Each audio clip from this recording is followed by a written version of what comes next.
भटक रहा था। एक कौवा प्यासा था, इधर उधर भटक रहा था। दूर से एक घड़ा दिखा, पास उसके जा पहुंचा।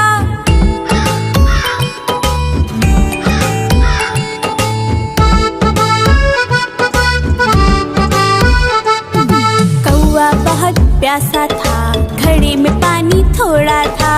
कौवा बहुत प्यासा था, घड़े में पानी थोड़ा था।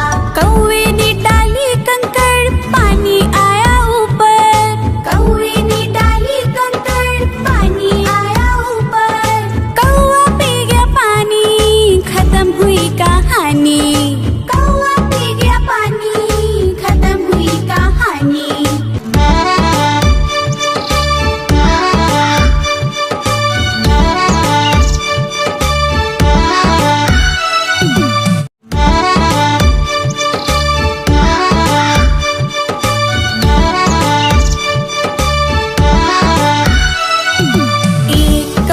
प्यासा था, इधर उधर भटक रहा था। एक कौवा प्यासा था, इधर उधर भटक रहा था। दूर से एक घड़ा दिखा, पास उसके जा पहुंचा।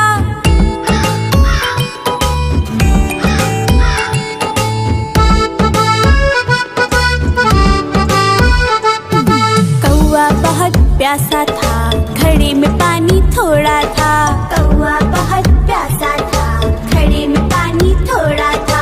कौवे ने डाली कंकड़, पानी आया ऊपर। कौवे ने डाली कंकड़, पानी आया ऊपर।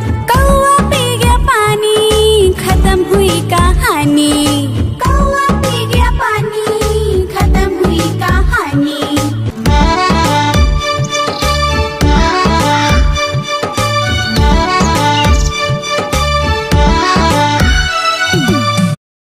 खरगोश और कछुआ। याद है ना तुम्हें, आज सोमवार है, 1 घंटे बाद ही दौड़ होनी है। याद है भाई, मेरी तो पूरी तैयारी है। दौड़ शुरू हुई। कछुआ तो बहुत पीछे है, थोड़ा आराम कर लूं। खरगोश को ठंडी हवा लगने से झपकी आ जाती है और कछुआ रेस जीत जाता है। इस बार तो धोखा हो गया। चलो एक बार और दौड़ते हैं और देखते हैं कि कौन जीतता है। चलो ठीक है, एक बार और दौड़ लिया जाए। चलो अब की बार शेर की गुफा तक दौड़ना है। दौड़ में इस बार खरगोश कोई गलती नहीं करता और रेस जीत जाता है। कछुआ खरगोश को नाचता देख, यह तो गड़बड़ हो गई। 2 बार में से एक बार तुम जीते, एक बार मैं। चलो एक बार और सही, अब ये फाइनल होगी, ठीक है ना? अब की बार उस पहाड़ी तक दौड़ते हैं। जिस रास्ते से पहाड़ी तक जाना है वहां नदी आ जाती है। खरगोश नदी देख चकरा जाता है। अब क्या करूं? जल्दबाजी में ध्यान ही ना रहा कि पहाड़ी पर जाने के लिए तो नदी पार करनी पड़ती है। टाटा। कछुआ दोबारा नदी पार करके खरगोश के पास पहुंचा और बोला, देखो भाई, तुम तेज दौड़ते हो और मैं धीरे। एक रेस मैं जीता और एक तुम, लेकिन अब ये रेस हम दोनों ही जीतेंगे।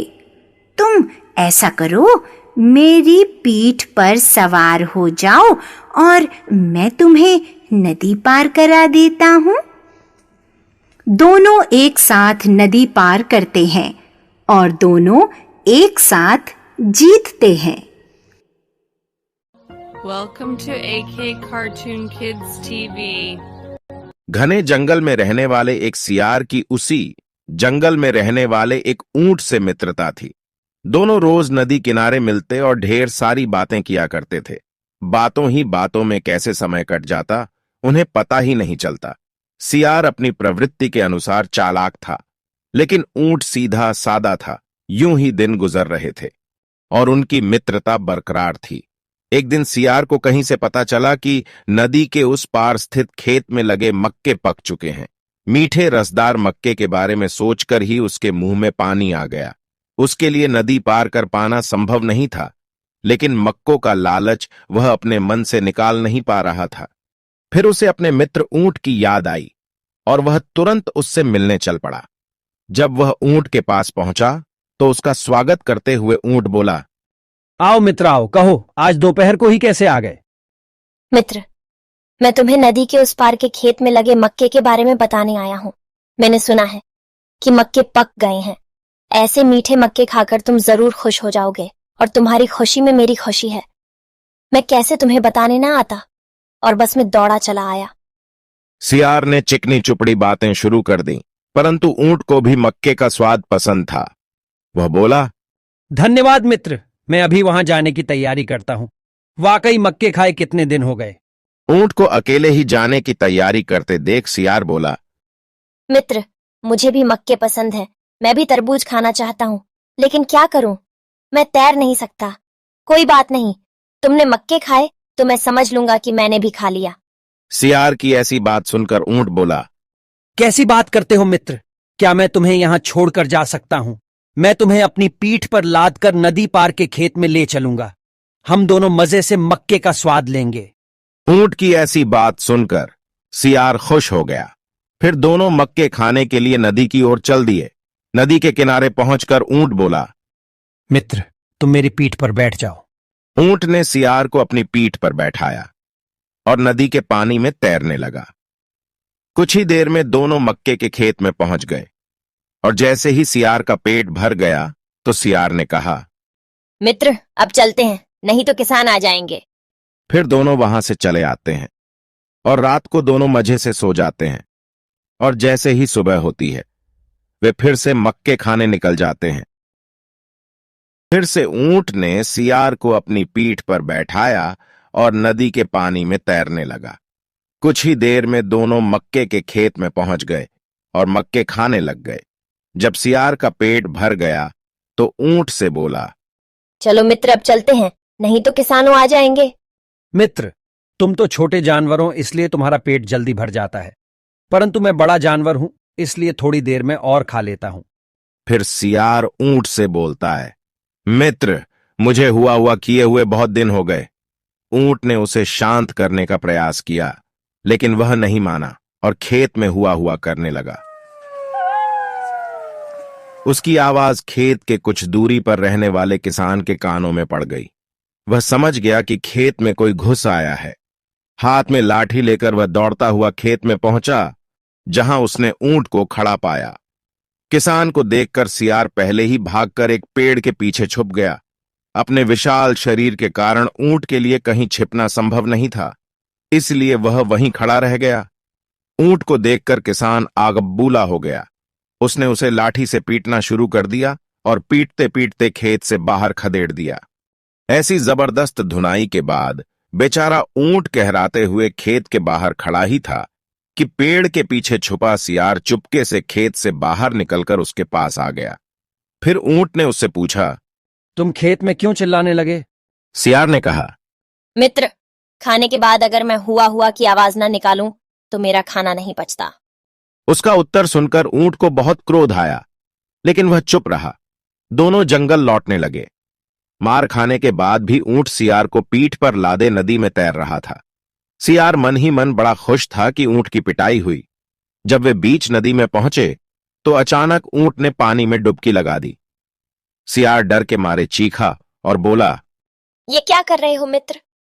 ऊंट ने उत्तर दिया, मुझे खाने के बाद पानी में ऐसे ही डुबकी लगाने की आदत है। और ऊंट पानी में डुबकी लगाने लगा। सियार समझ गया कि ऊंट ने उसके किए का बदला चुकाया है। वह बड़ी मुश्किल से अपनी जान बचा पाया और पूरी रास्ते डरा सहमा सा रहा। उसे अपने किए का सबक मिल गया था। उस दिन के बाद से उसने कभी ऊंट के साथ चालाकी नहीं की। अगर दोस्तों वीडियो पसंद आया हो तो प्लीज चैनल को सब्सक्राइब जरूर करें। धन्यवाद।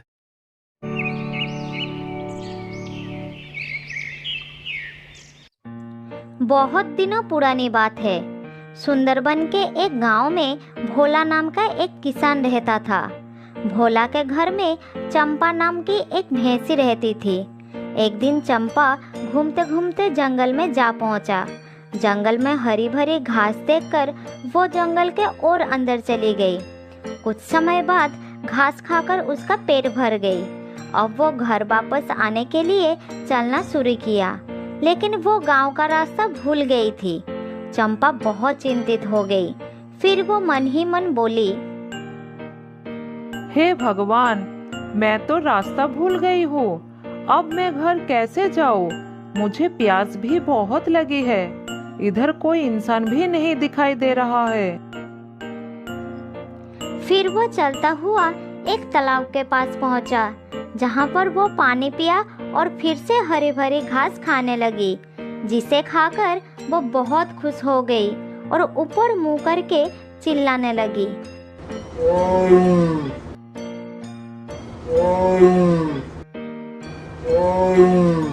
उसी समय जंगल का राजा शेर तालाब के ओर पानी पीने जा रहा था। तब शेर ने भैंसी के भयानक आवाज सुनकर रुक गया और मन ही मन सोचने लगा, अरे ये किसकी आवाज है? जरूर जंगल में कोई खतरनाक जानवर आ गया है। मुझे अपनी जान बचानी होगी। अब मुझे घर वापस जाना ही समझदारी का काम होगा। पानी बाद में पी लूंगा। उसके बाद शेर बिना पानी पिए अपनी गुफा की ओर भागने लगा। शेर को इस तरह डरकर भागते हुए एक कौवे ने देख लिया। वो शेर का दोस्त बनना चाहता था। तब उसके मन में एक दुष्ट बुद्धि आया। यही सही समय है शेर का भरोसा जीतने का। अच्छा मौका मिला है आज। मुझे शेर के पास जाकर सच्चाई बता देना होगा। कौवा शेर के गुफा की तरफ उड़ चला। गुफा के निकट आकर वो नहीं रुका, सीधा अंदर चला गया। तब शेर के पास जाकर कौवा बोला, महाराज, मैंने आपको डरकर गुफा की ओर आते हुए देखा था। आप जिस आवाज से डर रहे थे वो किसी भयानक जानवर की नहीं, बल्कि एक भैंसी की आवाज थी। आपको जरा भी घबराने का जरूरत नहीं है महाराज। यदि आप चाहे तो मैं उसे लेकर आपके पास आ सकता हूँ। थोड़ी देर सोचकर शेर बोला, ऐसा क्या? तो फिर उस भैंसी को मेरे पास लाओ। मैं भी उसे देखना चाहता हूँ। शेर की बात सुनकर कौवा खुश होकर भैंसी के पास गया और उसे समझा बुझाकर शेर के सामने ले आया और शेर से मिलाया।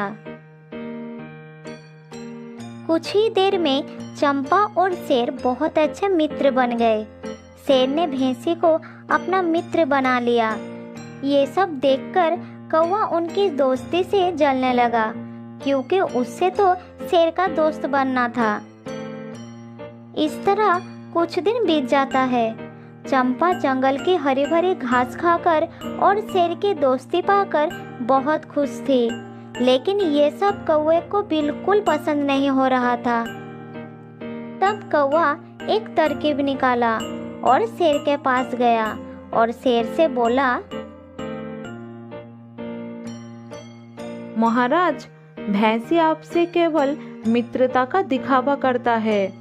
वो आपका सच्चा दोस्त नहीं है, लेकिन हमने उसके मुंह से सुना है कि वो अपने दोनों बड़े बड़े सींगों से आपको मारकर जंगल में राज करना चाहती है।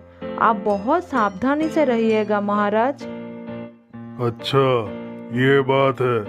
ठीक है, तुम जाओ, मैं देखता हूँ। मुझे विश्वास करिए महाराज, मैंने अपने कानों से ये बात सुना है। ठीक है, तुमने मुझे सावधान करके बहुत अच्छा काम किया है। अब तुम जा सकते हो। उसके बाद शेर ने विश्वास नहीं किया, लेकिन उसको ऐसा लगने लगा। कौवा उसके बाद भैंसी के पास गया और उसे भी बोला,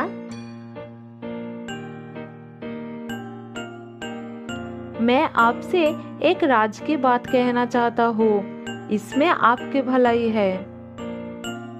ठीक है, बताओ क्या कहना चाहते हो तुम? शेर केवल आपसे मित्रता का दिखावा करता है। मौका मिलने पर वो आपको मारकर खा जाएगा। आप जब उनके पास जाओगे तब बहुत सावधान रहिएगा। ठीक है, मैं चलती हूँ। चंपा को ये जानकर बहुत गुस्सा आया और वो शेर से मिलने के लिए जाने लगी। इधर कौवा भैंस से पहले शेर के पास जा पहुंचा और शेर से बोला, महाराज, आप सावधान हो जाइए, क्योंकि दुष्ट भैंसी आपको मारने के लिए इधर आ रहा है। बाहर जाकर भैंसी को गुस्से में आते देखकर शेर ने कौवे के बातों को सच समझा। चंपा शेर के सामने आकर सींग उछलकर दहाड़ने लगा।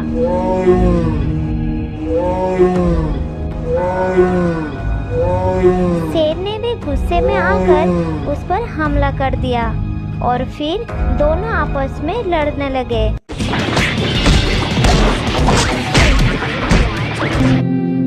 अंत में शेर ने चंपा को मार दिया और शेर ने कौवे को अपना मंत्री बना लिया। तो दोस्तों, इस कहानी से हमें ये समझ आता है कि हमें कभी भी दूसरों के कहने पर अपनी मित्रता पर शक नहीं करना चाहिए। अच्छे मित्र बहुत मुश्किल से मिलते हैं।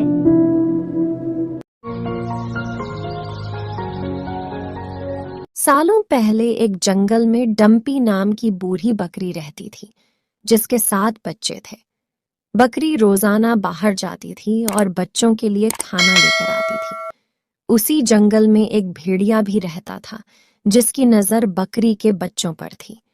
बकरी को भी इसके बारे में पता था, इसलिए वो अपने बच्चों को जंगली जानवरों से बचाने के तरीके बताती रहती थी। बकरी हमेशा कहती थी कि भेड़िया बहुत चालाक होता है और उसकी आवाज भारी तथा वह काले पैर का होता है। ऐसा कोई भी दिखे जंगल में तो खुद को बचा लेना। एक दिन बकरी को खाना लेने के लिए दूर जाना था। उसने अपने सारे बच्चों को बुलाकर समझाया और कहा कि जब तक वो वापस नहीं आती तब तक घर का दरवाजा मत खोलना। सभी बच्चों ने कहा कि वो अपना ख्याल रखेंगे। बकरी के जाने के कुछ देर बाद ही भेड़िया वहां पहुंचा और दरवाजा खटखटाने लगा। बकरी के बच्चों ने एक साथ पूछा कि कौन है। तब भेड़िया ने कहा कि बच्चों, मैं तुम्हारी माँ हूं। जवाब में बच्चों ने कहा कि हमारी माँ की आवाज इतनी भारी नहीं है, तुम भेड़िया हो और हमें खाने आए हो। तब भेड़िया सोचने लगा कि बच्चे इतनी आसानी से हाथ नहीं आएंगे। उसे पता था कि शहद चखने से आवाज अच्छी हो जाती है। उसने जल्दी से जंगल के आसपास मधुमक्खियों का छत्ता ढूंढा और शहद खा लिया। तभी मधुमक्खियों ने उसे डंक मार दिया। उसने खुद को संभाला और दोबारा बकरी के घर पहुंचा। भेड़िए ने फिर दरवाजा खटखटाकर कहा कि बच्चों, दरवाजा खोलो। इस बार मधुर आवाज सुनकर बच्चों ने सोचा कि शायद उनकी मां आ गई है। तभी उन्होंने भेड़िए के काले पैर देख लिए। सभी बच्चों ने चिल्लाते हुए कहा कि तुम हमारी मां नहीं हो सकती। हमारी मां के पैर गोरे हैं, लेकिन तुम्हारे पैरों का रंग काला है। तुम भेड़िया हो। अब दोबारा भेड़िया खाली हाथ लौट गया। लौटते समय उसे रास्ते में एक आटा चक्की दिखी और उसने जल्दी जल्दी जमीन पर बिखरे आटे को अपने पैरों पर लगा लिया। अब भेड़िया के पैर भी सफेद हो गए और वह दोबारा बकरी के घर पहुंच गया। फिर भेड़िया ने आवाज बदलकर दरवाजा खोलने के लिए कहा। इस बार आवाज भी मां के जैसी थी और पैर भी सफेद थे। ये सब देखकर सब दरवाजा खोलने के लिए आगे बढ़ गए। तभी बकरी का सबसे छोटा बच्चा बोला, यह मां नहीं है, लेकिन किसी ने उसकी बात नहीं सुनी और दरवाजा खोल दिया। दरवाजा खोलते ही उन्होंने देखा कि दरवाजे पर मां नहीं बल्कि भेड़िया है। सभी उससे बचने के लिए यहां वहां भागने लगे, लेकिन भेड़िया ने एक एक करके 6 बच्चों को पकड़कर थैले में भर लिया। जल्दबाजी में भेड़िया भूल गया कि बकरी के 7 बच्चे थे। अब बकरी के बच्चों से भरा थैला लेकर भेड़िया अपनी गुफा की ओर जाने लगा। कुछ देर बाद बूढ़ी बकरी डंपी अपने घर पहुंची और वहां पर सब कुछ बिखरा देखकर डर गई। तभी उसका घर में छुपा हुआ एक बच्चा निकला और पूरी बात बता दी। सारी बात सुनकर बकरी को गुस्सा आया और वो भेड़िया को सबक सिखाने के लिए उसकी गुफा की ओर चल पड़ी। उधर बच्चों को उठाकर ले जा रहा भेड़िया चलते चलते थक कर रास्ते में एक पेड़ के नीचे आराम करने के लिए बैठ गया। बैठे बैठे उसे नींद आ गई। तभी बूढ़ी बकरी डंपी भी वहां पहुंच गई। उसने भेड़िए को सोते हुए देखा और चुपके से अपने बच्चों से भरा थैला खोलकर सभी को बाहर निकाल लिया। फिर डंपी ने फटाफट बच्चों की मदद से थैले में पत्थर भर दिए और सभी पास की झाड़ियों में छुप गए। कुछ देर बाद भेड़िया उठा और थैला लेकर गुफा की ओर चलने लगा। उसे इस बार थैला थोड़ा भारी लगा, लेकिन उसने इस बात पर ध्यान नहीं दिया। चलते चलते रास्ते में एक नदी मिली, जिसे पार करके उसे अपनी गुफा में पहुंचना था। जैसे ही वह नदी में पत्थरों से भरा थैला लेकर गया तो वह नदी में डूबने लगा। यह देखकर बकरी और उसके बच्चे खुशी खुशी अपने घर चले गए। कहानी से सीख: किसी के भी साथ धोखा नहीं करना चाहिए। गलत करने का नतीजा भी गलत ही होता है। अगर दोस्तों वीडियो पसंद आया हो तो प्लीज वीडियो को लाइक तथा चैनल को सब्सक्राइब जरूर करें। आपका एक सब्सक्राइब हमें और वीडियो बनाने के लिए प्रेरित करता है। धन्यवाद। बहुत समय पहले की बात है। एक जंगल में एक लोमड़ी अपने भोजन की तलाश में पूरे जंगल में इधर उधर घूम रही थी। गर्मी के दिन थे, गर्मी काफी तेज थी। चलते चलते उसकी हालत खराब हो गई। वे थक गई। वह मन ही मन में बोली, अब मुझसे एक पल भी नहीं चला जाएगा। मैं बहुत थक चुकी हूँ, थोड़ा आराम कर लेती हूँ, फिर भोजन की तलाश को जारी रखूंगी। पास ही जंगल में एक पेड़ था। अब वह थककर उस पेड़ के नीचे आराम करने लगी। वह सोचने लगी कि आराम करने से कितना सुकून मिलता है। काश मुझे ऐसे बैठे बैठे ही पेट भरकर भोजन मिल जाता तो मैं खाना खाकर यहीं लेट जाती और नींद खींचने लगती।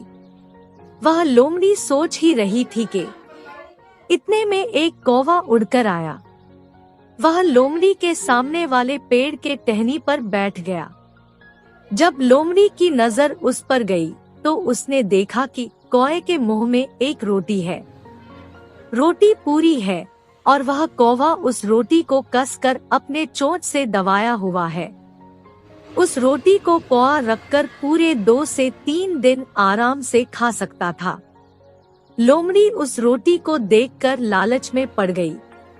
अब उस लोमड़ी ने यह सोचा कि यह रोटी कैसे भी करके इस कौवे से मुझे लेनी है, नहीं तो ये भोजन भी हाथ से निकल जाएगा। वह अब कौवे से बातचीत की कोशिश करने लगी। लोमड़ी बोली, कौवे भाई, आज गर्मी कितनी तेज है ना। मुझे तो इस पेड़ के नीचे बैठकर बड़ा आनंद आ रहा है। तुम तो हमेशा इस पेड़ के टहनी पर होते हो, तो तुम्हें कितना आनंद आता होगा। कौवे ने तो अपनी चोंच से मुंह में रोटी दबाया हुआ था, तो वह कुछ भी जवाब नहीं दे रहा था। लोमड़ी ने सोचा यह तो कुछ भी जवाब नहीं दे रहा है, कुछ ऐसा करना पड़ेगा जिससे इस कौवे के दिल को खुशी मिल सके और कुछ बोलने के लिए यह अपना मुंह खोल दे। तब लोमड़ी बोली, कौवे भाई, तुम कौन सा गाना गाते हो जो कि पूरे जंगल के जानवर तुम्हारी तारीफ जोर और शोर से करते हैं। सभी कहते रहते हैं कि तुम्हारी आवाज में जादू है, जरा मुझे भी तो सुनाओ। कौवे ने सोचा यह मेरी तारीफ कर रही है, अब इतनी जिद कर रही है तो क्यों न अपनी सुरीली आवाज में गाना इसे सुना ही दिया जाए। जैसे ही उसने गाना गाने के लिए अपना मुंह खोला वैसे ही उसकी रोटी नीचे गिर गई। लोमड़ी ने उस पर झपट्टा मार लिया और रोटी को लेकर 9-2-11 हो गई। कौवा देखता ही रह गया। तब कौवा को एहसास हुआ कि कभी किसी के भी फजूल बातों में नहीं आना चाहिए, वरना अपना ही नुकसान होता है। सीख, दूसरों की फिजूल की बातों में कभी नहीं फंसना चाहिए। बंदर और मगरमच्छ। एक नदी के किनारे एक जामुन के पेड़ पर एक बंदर रहता था। उस पेड़ पर बहुत ही मीठे मीठे जामुन लगते थे। एक दिन एक मगरमच्छ खाना तलाशते हुए पेड़ के पास आया। बंदर ने उससे पूछा, अरे मगरमच्छ भाई, यहाँ कैसे आना हुआ? तो उसने आने की वजह बताई। मैं यहाँ खाने की तलाश में आया था। बंदर बोला, यहाँ बहुत ही मीठे मीठे जामुन लगते हैं। और उसने वह जामुन मगरमच्छ को दे दिए। इस प्रकार दोनों की मित्रता हो गई। वह बंदर उस मगरमच्छ को रोज खाने के लिए जामुन देता रहता था। एक दिन उस मगरमच्छ ने कुछ जामुन अपनी पत्नी को खिलाए। चलो, मैं तुम्हारे लिए जामुन लेकर आया हूँ, खाकर देखो कैसे लगे। स्वादिष्ट जामुन खाने के बाद मगरमच्छ की पत्नी सोचकर बोली कि रोज इतने स्वादिष्ट जामुन खाने वाले बंदर का दिल भी खूब मीठा होगा। उसने अपने पति से कहा कि उसे उस बंदर का दिल चाहिए और वह इस जीत पर अड़ गई। उसने बीमारी का बहाना बनाया और कहा कि जब तक बंदर का कलेजा नहीं खाऊंगी तब तक मैं ठीक नहीं हो पाऊंगी। पत्नी की जिद के आगे मजबूर हुए। मगरमच्छ ने एक चाल चली और बंदर से कहा, तुम्हारी भाभी तुमसे मिलना चाहती है। वो बोल रही है कि उस बंदर से मुझे भी मिलाओ। बंदर ने कहा, पर मेरे दोस्त, मैं उस नदी को कैसे पार करूंगा? मगरमच्छ ने एक उपाय सुझाया। मैं तुम्हें अपनी पीठ पर बिठाकर अपने घर ले चलूंगा। बंदर भी अपने मित्र की बात का भरोसा कर पेड़ से नीचे उतर आया और उसकी पीठ पर सवार हो गया। जब वह नदी के बीचों बीच पहुंचे, मगरमच्छ ने सोचा कि अब बंदर को सही बात बताने में कोई हानि नहीं और उसने भेद खोल दिया। हे बंदर दोस्त, मेरी पत्नी तुम्हारा दिल खाना चाहती है, इसलिए तुम्हें उसके पास लेकर जा रहा हूँ। ये बात सुनकर बंदर का दिल टूट गया। उसको क्रोध तो आया, लेकिन उसने अपना धैर्य नहीं खोया। बंदर तपाक से बोला, अरे मेरे मित्र, तुमने यह बात मुझे पहले क्यों नहीं बताई? क्योंकि मैंने तो अपना दिल जामुन के पेड़ में संभाल कर रख रखा है। अब जल्दी से मुझे वापस नदी के किनारे ले चलो, ताकि मैं अपना दिल लाकर अपनी भाभी को उपहार में देकर उसे खुश कर सकूं। मूर्ख मगरमच्छ बंदर को जैसे ही नदी किनारे लेकर आया, बंदर ने जोर से जामुन के पेड़ पर छलांग लगाई और क्रोध में भरकर बोला, अरे मूर्ख मगरमच्छ, दिल के बिना भी क्या कोई जिंदा रह सकता है? जा, आज से तेरी मेरी दोस्ती समाप्त। तो दोस्तों, इस कहानी से हमें यह शिक्षा मिलती है, मुसीबत में चतुराई से काम लेना चाहिए। अगर दोस्तों वीडियो पसंद आया हो तो वीडियो को लाइक, चैनल को सब्सक्राइब करना ना भूलें। धन्यवाद।